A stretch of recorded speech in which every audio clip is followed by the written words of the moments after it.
Tu es invité, supplié, encouragé, poussé, inspiré à vivre pleinement. Tu ne vis dans le vent, suis le souffle venu d'un lieu inconnu. Cherche en toi celui qui est la voix. Écoute. Bonjour à tous, bienvenue à Buzzcato ainsi que Actu. J'ai vu les deux émissions ensemble parce que ce soir, aujourd'hui, ensemble. Bonjour, bonsoir, c'est les YouTube. Hein. On parle de la super actu d'aujourd'hui. Édouard Philippe qui vient de nous parler confinement, déconfinement, et puis de ce que ça implique pour nous chrétiens, pour nous jeunes de révélateurs. Au fait, merci d'abord de vous êtes abonné à ma chaîne YouTube. Si vous ne l'avez pas encore fait, faites-le.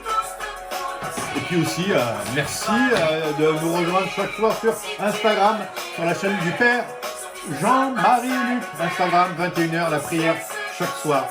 Une dizaine de chapelets, de contrition. Salve Regina, 21h chaque soir, Instagram. Allez, aujourd'hui, grand direct avec Édouard Philippe, vous vous rendez compte? Il nous a rejoint et petite Thérèse était là pour écouter ce qu'il nous a dit. Alors, des fois on peut être un peu déçu, enfin c'est un peu étonnant tout ce qu'il nous a raconté, je vous assure. Hein. D'abord, beaucoup d'inconnus. Hein. Encore, c'est en fonction des indicateurs, on va marcher on va aller de marche en marche, de 3 semaines en 3 semaines, si j'ai bien compris. Hein. Et c'est en fonction des indicateurs qui vont nous être donnés maintenant, il va falloir s'habituer à ces indicateurs pour savoir où est-ce qu'on va aller. Moi, en ce qui me concerne les lycées, j'étais très soucieux, parce que si les lycées ouvrent en juin, les camps vont pouvoir ouvrir en juillet, donc je suis très attentif à ça. Eh bien, très peu de nouvelles. Hein. On verra fin mai. Hein, décision prise jusqu'au 2 juin. On commencera d'abord par les lycées techniques, puis après les autres. Mais vous vous rendez compte, il reste que 15 jours à peine ou 3 semaines d'école. Bon, c'est peut-être pas mal quand même que nos lycéens retournent un peu à l'école, juste histoire de reprendre le goût, le contact avec leurs profs. Avant de repartir sur 2 mois de vacances, ça pourrait être pas mal. Mais on verra bien, parce que ça, je pense que l'État ne sait pas, nos gouvernants ne savent pas. Il y a beaucoup de choses qu'ils ne savent pas, et tant mieux. D'ailleurs, cela doit nous éclairer. On s'était dit 11 mai, on se prenait la tête avec ce 11 mai, hein, comme si c'était la date du retour du Christ. Non, elle n'était pas donnée, on n'en sait rien. Hein. Donc, franchement, c'était pas le 11 mai, maintenant, on va pas s'apercevoir que c'est fin mai ou 2 juin. Arrêtons de nous donner des dates. Hein. La nature prend son temps et dans le bien comme dans le mal, donc nous aussi il faut être patient. Mais les 40 jours de Pâques et les 50 jours après, jusqu'à la Pentecôte, il va les falloir, les fameux 90 jours, mars, avril, mai, c'est ce que je vous avais dit. Waouh, dis donc, hein. Bon, alors, qu'est-ce qu'il nous a dit d'autre? On en saura plus par rapport à la réouverture des cafés, des restaurants et aussi des vacances qui viennent. C'est hyper important tout ça parce que derrière, si les cafés et restaurants rouvrent, nous aussi, Église, on va pouvoir ouvrir très facilement et puis voir. Donc ça, c'était quand même lié. On ne peut pas uniquement réfléchir qu'en termes de culte.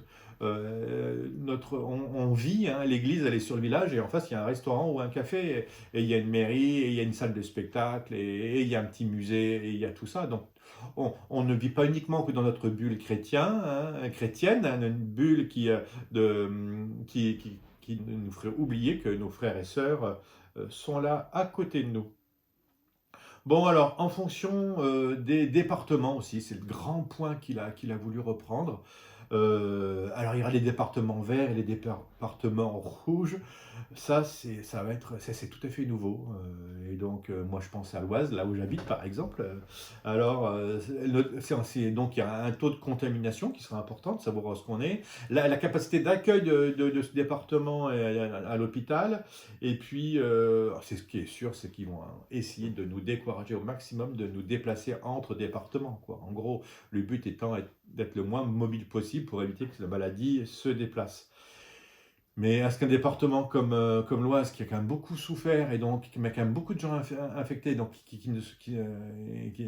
ont passé de l'autre côté, dans le sens contaminés, guéris, donc il n'y a plus de sujet à risque. Est-ce que c'est ça un département vert? À mon avis, non. Un département comme le Cantal est peut-être plus un département vert parce qu'il y a eu très peu de maladies là-bas et c'est ça, si j'ai bien compris les propos. Alors que des fois, c'est pas toujours très logique. On se dit un département où il n'y a jamais eu de cas, le danger, c'est que des gens de l'extérieur viennent leur donner, et là, ce serait une catastrophe. Tandis qu'un département où il y a eu beaucoup de cas, et moins, enfin bon, beaucoup de cas. Vous avez vu les statistiques à Creil, dans le cluster de Creil, là-bas, même dans le lycée, il n'y avait que 7 à 10% des lycéens qui avaient été contaminés, alors qu'on pensait qu'ils seraient les fameux 70% qui empêchent toute contamination supplémentaire et le virus de partir. Non, non. Donc, ça veut dire que le pays a été peu contaminé encore, malgré les 22 000 morts, enfin 22 000 morts, 23 000 morts actuellement, sans compter tous ceux qui sont morts à la maison, hein. Ça fait pratiquement 30 000 morts en ce moment en France, ce qui est énorme. Il faut bien comparer les chiffres. C'est quand même une sacrée épidémie qu'on vit, hein. Alors, qu'est-ce que nous a dit notre Premier ministre? Plus d'événementiel, ça c'est sûr. Alors, plus de sport, le foot, c'est terminé, Mbappé, on ne va pas le retrouver avant le mois de septembre.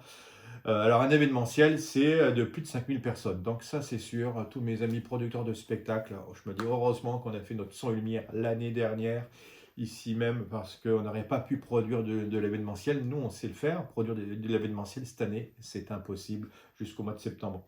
Enfin, octobre, la saison va recommencer qu'en octobre. C'est dire à quel point ce secteur va souffrir. Ah, par contre, les petites structures peuvent rouvrir, les petits musées, il a dit, mais pas les salles des fêtes. Donc, tu te dis, un petit musée, c'est facile.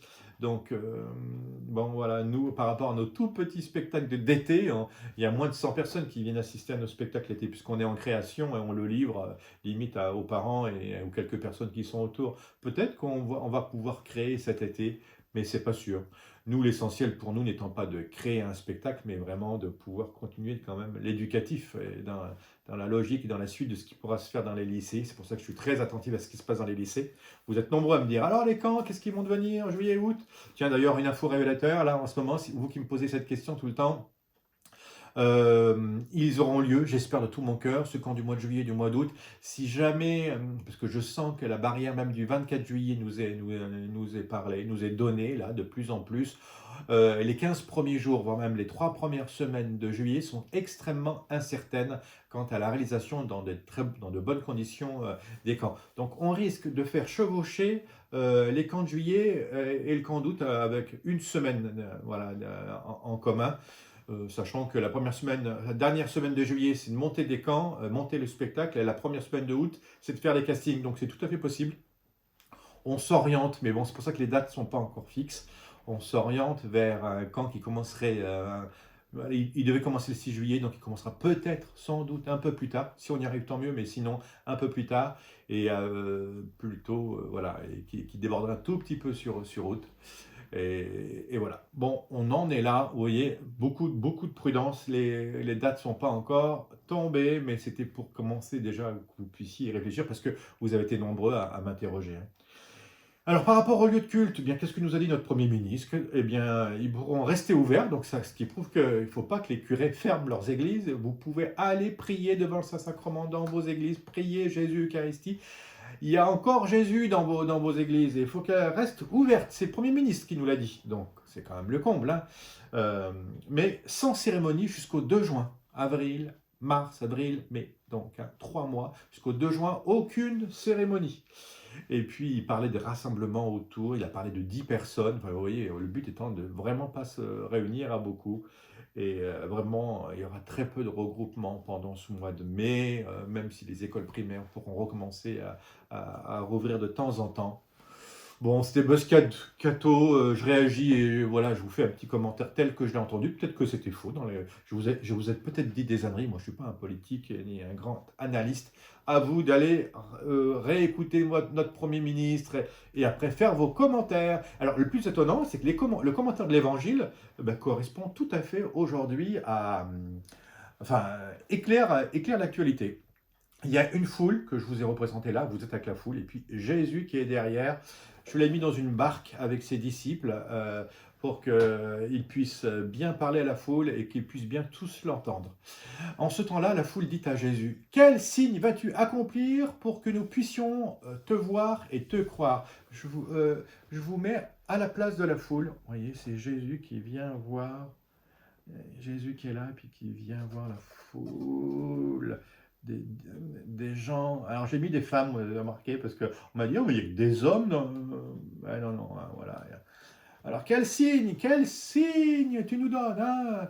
Non, des fois, les chrétiens sont très dans la revendication, hein, pour que nous puissions te voir et te croire. Quelle œuvre vas-tu faire? Au désert, nos pères ont mangé la manne, comme dit l'Écriture. Il leur a donné à manger le pain venu du ciel. Si limite, ils sont prêts à faire une pétition. On veut une multiplication des pains tout de suite. On veut la réouverture des églises. On veut plus de ça, moins de ceci. Moins de cléricalisme, évidemment, enfin moins que des trucs, bien évidemment. On veut que tous les prêtres soient des saints, on veut que tout le monde soit parfait. On voudrait même l'Église à la rigueur d'il y a 100 ans parfaite, mais j'y étais pas, donc on l'imagine toujours parfaite. Et on a du mal à accueillir la réalité telle qu'elle est. Mais voilà, et ils disent, il leur a donné, voilà, quelle œuvre vas-tu faire au désert? Nos pères ont mangé la manne, comme dit l'Écriture. Il leur a donné à manger le pain venu du ciel. C'est c'est quand même un peu de la consommation ce qu'il réclame, qui n'est pas tout à fait très juste, hein. Et Jésus va les corriger, ce pain terrestre, parce qu'il les a quand même nourris, c'est quand même Jésus qui a commencé, si vous voulez. Mais Jésus ne veut pas qu'on s'arrête uniquement c'est pas uniquement qu'une organisation politique avec un leader, c'est pas une organisation humaine, l'Église. Elle est là pour nous donner quelque chose de plus grand. C'est pour ça que l'Eucharistie peut nous être privée, et c'est ce qui se passe pendant ces 90 jours, 40 jours de carême et 50 jours jusqu'à la Pentecôte, pour pouvoir davantage la désirer et l'aimer, cette Eucharistie. Jésus leur répondit, Amen, Amen, je vous le dis, ce n'est pas Moïse qui vous a donné le pain venu du ciel, c'est mon Père qui vous donne le vrai pain venu du ciel. Car le pain de Dieu, c'est celui qui descend du ciel et qui donne la vie au monde. Tadam! Là, c'est incroyable, parce que Jésus les fait lever les yeux en disant, mais espérez l'Eucharistie, aimez-le. Et si vous ne pouvez pas communier en ce moment, communiez de tout cœur avec l'Église, avec tous les chrétiens persécutés, tous ceux qui n'ont plus de prêtres. Vous êtes en communion avec eux. Regardez tous ces saints qui sont derrière moi. Il y en a plein qui ont vécu des fois dans des ermitages, dans des grottes. Je pense à Marie-Madeleine, et qui n'avaient plus accès à l'Eucharistie et qui en vivaient quand même. Je pense à plein de saints, franchement, c'est assez étonnant, qui ne pouvaient plus aller se déplacer pour pouvoir vivre de l'Eucharistie. Ils lui dirent alors, Seigneur, donne-nous toujours de ce pain-là, parce qu'il voudrait un pain sur cette terre. Mais Jésus parle du pain qui va nous donner la vie éternelle, lui. Jésus leur répondit, moi, je suis le pain de la vie. C'est lui, le pain de la vie. D'accord? Celui qui vient à moi n'aura jamais faim. Celui qui croit en moi n'aura jamais soif. Donc il faut venir à Jésus. Il faut croire en lui. Plus jamais maintenant, ce vide eucharistique que vous avez chez vous va vous donner l'envie de la messe, hein, l'envie de l'Eucharistie.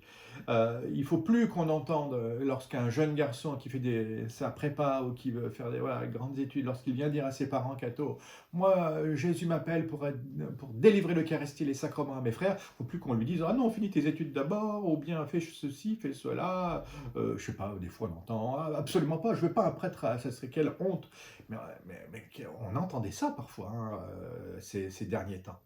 Le prêtre, c'est celui qui nous donne l'Eucharistie. On en a tellement besoin, nous qui en manquons en ce moment. On prie pour les vocations et pour pouvoir que nos communautés chrétiennes accueillent les vocations, hein, et qu'elles soient vraiment missionnaires et qu'elles n'osent plus et qu'elles embarquent avec Jésus sur cette belle barque de l'Église et qu'on puisse être nourris maintenant, mais aussi pour l'éternité. Alors, courage. Bon, c'est pas tout à fait terminé le confinement, mais comme on le vit avec Jésus, on est dans la même barque que Jésus. Alors, tout va bien.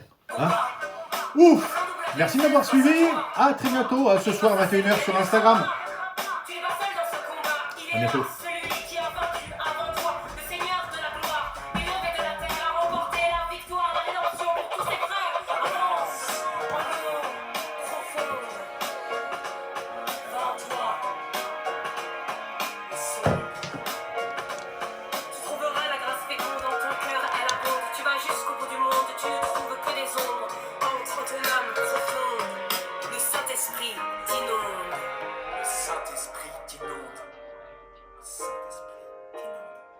Tu vaux bien plus à ses yeux, c'est ce qui rend Satan envieux. Qu'un sou nouveau qu'on lâche pour 2 moineaux, c'est l'heure. Suis ton Seigneur, n'aie pas peur, écoute ton cœur, oublie tes rancœurs, aime tes frères et sœurs, sèche tes pleurs.